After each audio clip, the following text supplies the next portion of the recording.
আসসালামু আলাইকুম রহমতুল্লাহ। সম্মানিত সুধী ভিউয়ার্স, কলিজার ভাই বোনেরা, আশা করি সবাই ভালো আছেন এবং সুস্থ আছেন। আমি কিন্তু আজকে আসছি বারোয়াখালীতে।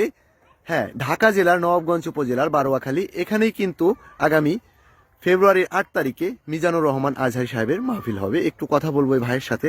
আসসালামু আলাইকুম ভাই, কেমন আছেন? আছি আলহামদুলিল্লাহ, ভালো আছেন আপনি? হ্যাঁ আলহামদুলিল্লাহ। তো আপনারা যে এই যে প্যান্ডেলটা করছেন, এখানে কত লোক বসতে পারবে আশা করছি? এখানে আমরা আমরা পুরুষ এবং মহিলা দুইটা ভাগে বিভক্ত করা হয়েছে। তো এইখানে যে এরিয়াটা দেখছেন, এখানে শুধু পুরুষ, এবং বারোয়াখালী ন্যাশনাল ক্লাবের মাঠ, সেখানেও পুরুষ থাকবে।